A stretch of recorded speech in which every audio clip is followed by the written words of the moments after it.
मैं दिनेश श्रीवास्तव, आप देख रहे हैं आपका अपना एडी लाइफ। महावीर भगवान जैन धर्म के संस्थापक, जैन धर्म के भगवान और विश्व में सबसे बड़ी चीज़ है कि वह शांति, जिनका स्लोगन सभी विश्वविद्यालय में आज भी पढ़ाया जाता है, क्योंकि जिन्होंने उनका फर्स्ट ही स्लोगन है कि अहिंसा परमो धर्म, यानी हिंसा से आप कोई भी चीज़ अपनी बात नहीं मना सकते हैं। जीव सिर्फ इंसान ही नहीं होते हैं, जीव वातावरण में जो सूक्ष्म होते हैं वह भी जीव है, और जो हमें नहीं दिखते वह भी जीव है। किसी भी जीव का हत्या नहीं करना चाहिए, और यही सिद्धांत जैन धर्म का मूल सिद्धांत है। और इस विषय में हंसराज जैन जी, जो जमशेदपुर के जैन समुदाय से बिलोंग करते हैं, उनके शिष्य जो जैन धर्म के बारे में प्रवचन देते हैं वह भी हमारे साथ हैं।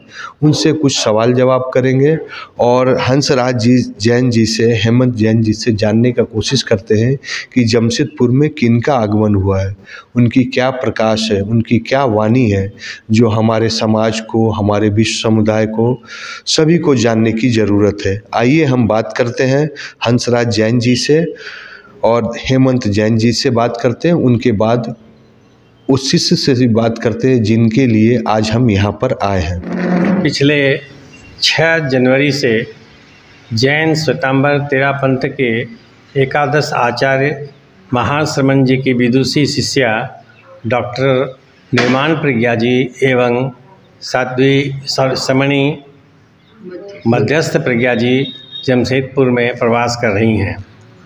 विगत दिनों आपका प्रवास चोपड़ा हाउस, जिक्सलाई जैन मंदिर एवं कदमा स्थित हेमंत जैन जी के निवास स्थान पर संपन्न हुआ, जहां जैन श्रावकों ने आपके अध्यात्म के दर्शन किए आपके द्वारा, और आपसे जाना कि कैसे कैसे एक दाम्पत्य जीवन को हम लोग सुखमय बना सकते हैं, कैसे व्यक्तित्व का विकास कर सकते हैं।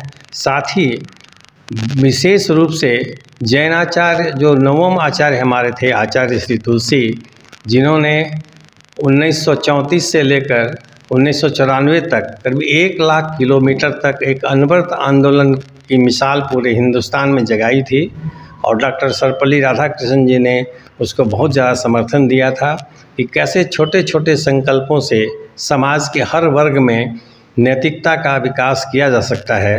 जैसे कोई व्यापारी है तो उसे कम नहीं तोलना, अब किसी तरह की मिलावट नहीं करना, विद्यार्थी है तो चोरी नहीं करना, पूरा ध्यान शिक्षा पर देना। इसी तरह हर वर्ग के लिए उन्होंने एक संकल्प अनुवर्त छोटे छोटे संकल्पों की परिकल्पना की थी।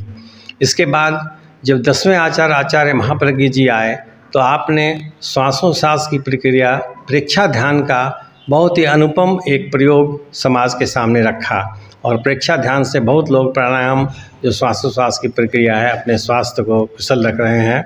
और हम बहुत खुशनसीब हैं कि पिछले 6 जनवरी से समणी द्वय द्वारा हमें इस अध्यात्म और धर्म की प्रभावना यहाँ हम श्रावकों के बीच आप कर रही हैं, और आज चोपड़ा हाउस आदित्यपुर में आपका प्रवास चल रहा है, और ये अगले 6 तारीख तक यहाँ ही रहेंगी।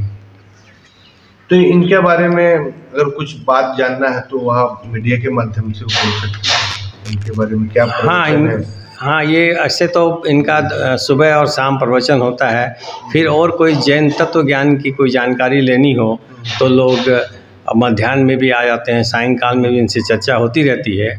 खासकर जो हमारे समाज की महिलाएं हैं वो ज़्यादा जागरूक हैं और आपसे काफ़ी लाभान्वित होती हैं। यहाँ का युवक परिषद भी आपसे आकर के मार्गदर्शन प्राप्त कर रहा है कि कैसे हम जप और तप से अपने जीवन को सुखी बना सकते हैं। ये भारत की धरती अध्यात्म प्रधान धरती रही है, और समय समय पर महापुरुषों ने इस धरती पर अवतरण लिया है।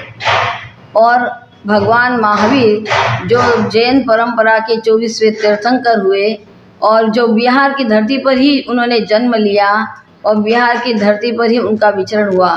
उन्होंने अपने पूरे जीवन के अनेक ऐसे प्रयोग किए जो जिससे ये स्पष्ट होता है कि अहिंसा ही किसी भी समस्या का समाधान है। भारत की आज़ादी में भी हम देखते हैं तो महात्मा गांधी ने अहिंसा को अपनाया था। वो भी उन्होंने जैन लोगों से अहिंसा को सीख करके उसी को अपना करके देश की आज़ादी में अपना योगदान दिया था।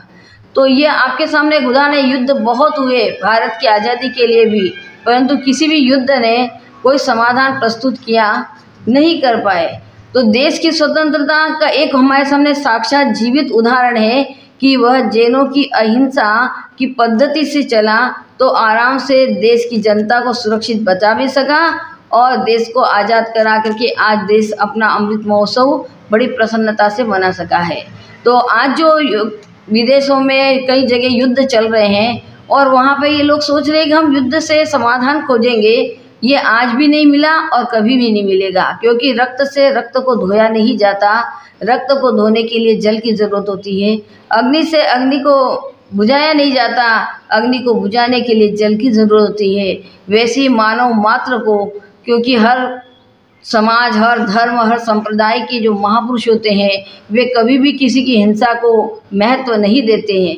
तो उनके जो भक्त हैं उनको मानने वाले भी हैं, चाहे देश के या विश्व की किस धरातल पर कहीं भी कोई लोग हैं, उन्हें ये समझना होगा आज नहीं तो कल यदि आप शांति चाहते हो, सुख चाहते हो, समृद्धि चाहते हो तो युद्ध किसी भी समस्या का समाधान नहीं, युद्ध विराम होगा तभी सुख, समृद्धि और शांति विश्व को मिलेगी, स्वयं को भी प्राप्त होगी। वो संयुक्त परिवार, छोटे परिवार को, उनके लिए धर्म क्यों महत्वपूर्ण है? देखिए, एक बार ये भारत की धरती वसुदेव कुटुंबकम, यानी 2 भाई, 4 भाई, 5 भाई भी साथ होते थे।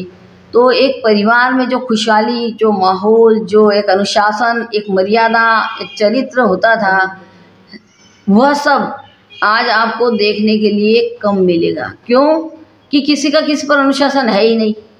माता पिता अपने बेटों को, इवन बेटियों को भी अनुशासित करने में समर्थ नहीं है, क्योंकि उनसे ऊपर बड़ा कोई है नहीं।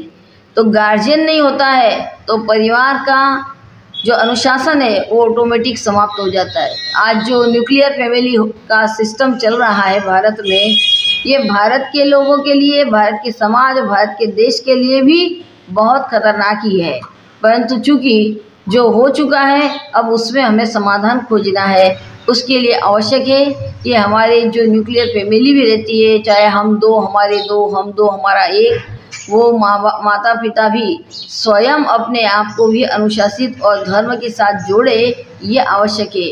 और आने वाली पीढ़ी को जन्म के साथ संस्कार देना शुरू करे, तब जा कर के इस देश की भी सुरक्षा हो सकेगी, चरित्र की सुरक्षा हो सकेगी। अब देख रहे हैं कि आज जो मीडिया है, देश विदेश के सारे चैनल देखे जा रहे हैं और उसमें चरित्रहीनता को अधिक दिया जा रहा है, क्योंकि आज बाहर का कोई व्यक्ति हम पे आक्रमण तो नहीं कर सकता, हमारी सरकार इतनी समर्थ हो गई है, परंतु हमारी संस्कृति को नष्ट करने में जो लगे हैं उसके लिए सरकार को भी स्वयं सोचना चाहिए कि किन चैनलों को हमारे देश में नहीं आने देना चाहिए, ताकि हमारी जो नई कल्चर, शराब, नॉनवेज या ड्रग्स के अंदर एडिक्ट हो रही है, ड्रग्स से भी ज़्यादा खतरनाक आज मोबाइल एडिक्ट हो गई है। तो हमारे गुरुदेव अभी मुंबई में विराजमान है आचार्य श्री महाश्रवण जी, जो मर्यादा महोत्सव, यानी डिसिप्लिन का हमारा एक महोत्सव होता है, वो मनाने के लिए वहाँ पर उपस्थित हैं। वो अभी पूरे मुंबई के अंदर ड्रग्स को कैसे, ड्रग्स से बचाया जाए युवा पीढ़ी को, उसका पूरा एक आंदोलन चला रखे हैं। और उसके साथ साथ ये जो इलेक्ट्रिकल मीडिया या आपके मोबाइल है, उसके एडिक्शन से कैसे, डिजिटल एडिक्शन से कैसे बच्चों को बचाया जाए, नई पीढ़ी को बचाया जाए। इवन पुरानी पीढ़ी भी इसके साथ संलग्न हो गई है। जितना खतरा ड्रग्स से नहीं, जितना खतरा शराब से नहीं, उससे ज़्यादा खतरा मोबाइल से हमारे सामने मंडरा रहा है। इसलिए मैं मीडिया को भी कहना चाहूँगी, आप अधिक से अधिक प्रचार यदि करना है तो कैसे हमारी भारतीय जनता और हमारी युवा पीढ़ी को आप सुरक्षित रख सकते हैं, उस पर विशेष विचार करें। नशा मुक्ति हो और डिजिटल से हमारी आने वाली जनरेशन कैसे बचे, उस पर विशेष चिंतन करना चाहिए। आज जमशेदपुर प्रवास के द्वारा किन किन लोगों ने आपके साथ अपनी ज्ञान को आदान प्रदान किया और उनको क्या ज्ञान देना चाहते हैं जैन समाज की तरफ से? जैन समाज के तो अधिकांश लोग, चाहे मंदिर पांथी हो, स्थानक हो, हमारे तेरापंथी समाज हो, वो हमारे कांटेक्ट में बराबर आए हैं और हम उनको आज के जीवन शैली के बारे में कि कैसे हम अपने जीवन को स्वस्थ बनाएं, क्योंकि स्वस्थ जीवन शैली नहीं होगी तो स्वस्थ परिवार नहीं होगा, परिवार नहीं होगा तो समाज भी नहीं होगा, समाज नहीं होगा तो देश भी स्वस्थ नहीं हो सकता।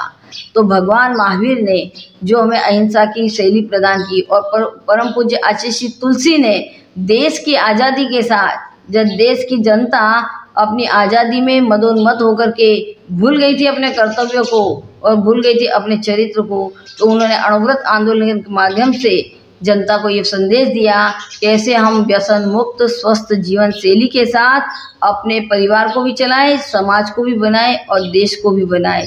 तो यहाँ पर भी हमारा यही कार्यक्रम चल रहा है। कैसे आजकल तलाक की समस्या बहुत भयंकर है, पति पत्नी में आपस झगड़े बहुत ज़्यादा चल रहे हैं। ये भी एक न्यूक्लियर फैमिली की सबसे बड़ी समस्या है, क्योंकि इंसान के भीतर आवेश भी है, हिंसा भी है। अब वो किससे लड़ेगा? उसके सामने कोई और नहीं। पहले सास से लड़ लेते थे, जेठानी से लड़ लेते, देरानी से लड़ लेते, कोई और से लड़ लेते थे, पर आज कोई वो तो है नहीं लड़ने के लिए, तो पति पत्नी आपस में सिर भिड़ाते हैं। तो ये न्यूक्लियर फैमिली का सबसे बड़ा यानी कहना चाहिए इंसिडेंट या घटना है। और उसके लिए हम इनको दंपति को अभी हमने शिविर लगाया था, उसमें हमने उनको बताया कि कैसे आप शांतिपूर्ण जीवन जिए, एक दूसरे को आवेश आ जाए तो किस प्रकार से एक दूसरे का समाधान करें। हम ये कहते हैं कि एक गरम एक नरम तो घर में रहेगा धर्म, वो दोनों हो जाएंगे गरम तो फूटेंगे करम। तो सबको समझना है, चाहे आप कैसे घर में शांतिपूर्ण दोनों पति पत्नी आदर्श जीवन जियो, ताकि आपके संतान को भी आपके जीवन से कुछ अच्छी प्रेरणा मिले और उनका अच्छा जीवन बन सके। खान पान में बहुत अधिक कंट्रोल नहीं है, सभी न्यूक्लियर फैमिली हो या रिच हो या गरीब हो, खाली पेट भरने की सब। अभी उसके लिए खान पान के लिए क्या शिक्षा है? देखिए, हमारी भारतीय संस्कृति का जो आहार विहार की चर्या थी वो एक बहुत स्वस्थ जीवन शैली थी, परंतु आज हमारी नई पीढ़ी ने बाहर से सब कुछ अडॉप्ट कर लिया है। बाहर के फास्ट फूड जितने भी खा रही हैं, मैदे से बने हुए पिज़्ज़ा पास्ता बर्गर, ये सब क्या है? हेल्थ को ख़राब करने के सबसे अच्छे इशू है, यानी एक माध्यम बन रहे हैं। और इसके लिए बहुत मार्केट में भी इतना अधिक उसका प्रसार हो रहा है, टीवी में भी यही प्रचार प्रसार हो रहा है। यदि आप मीडिया वाले हमारी बात समझ सकें कि आप भी घर इंडियन जो भोजन है हमारा, जो हमारी भारतीय परंपरा का खान पान है, हमारे यहाँ की जो खाद्य उत्पत्ति है, उस भोजन के बारे में यदि आप एडवर्टाइजमेंट ज़्यादा देंगे तो शायद नई पीढ़ी रोटी सब्जी के महत्व को समझेगी। ये मैदा खाने से बच्चों के स्वास्थ्य में नुकसान हो रहा है, कॉन्स्टिपेशन, गैस, एसिडिटी, अपच आदि की बीमारियां जो बढ़ रही है, उसका बहुत बड़ा कारण। फिर खाते पीते समय बच्चे क्या करते हैं? मीडिया के सामने, टीवी के सामने, मोबाइल सामने, और माएँ भी उनको यही संस्कार दे रही। गलत तो पेरेंट्स है ज़्यादा, जो बच्चों को शुरू से मोबाइल के सामने बिठा के खाना खिलाते हैं। उसका परिणाम क्या है कि बच्चा खाता वही है, दिन भर बैठा एक ही जगह रहता पलंग पे, उससे मोटापा जो बढ़ रहा है कि जिस हिसाब से वो आने वाले समय में उस आने वाली पीढ़ी के लिए महा खतरनाक होगा। हम तो ये सोचकर बड़े आश्चर्य होता है हमें कि आने वाली पीढ़ी का जीवन कैसा होगा। आज तो हम पुरानी परंपरा के लोग हैं, वो 80 साल में भी जवान नज़र आते हैं, पर आने वाली पीढ़ी 40 साल में मृत्यु के दरवाजे पर खड़े होने की तैयारी कर रही है। तो जिस तरह से अधिक खान पान का अशुद्ध होना, नॉन वेज का जो एक सिस्टम बढ़ा है, उसको भी ये भी हमारे हेल्थ के लिए ख़राब है। देखिए, विदेश में जो लोग नॉन वेज के साथ जन्मे वो छोड़ रहे, विगन भोजन कर रहे हैं, और इंडिया कल्चर फैशन में जाती हुई अपने शुद्ध भोजन को छोड़कर अशुद्ध की ओर जा रही है। उन्हें विचार करना है, चिंतन करना है कि उन्हें स्वस्थ जीवन जीना है तो भोजन पर विशेष ध्यान देना चाहिए। एडी लाइव का वीडियो को लाइक कीजिए, चैनल को सब्सक्राइब कीजिए। एडी लाइव की पूरी टीम को, सभी को धन्यवाद। जोहार।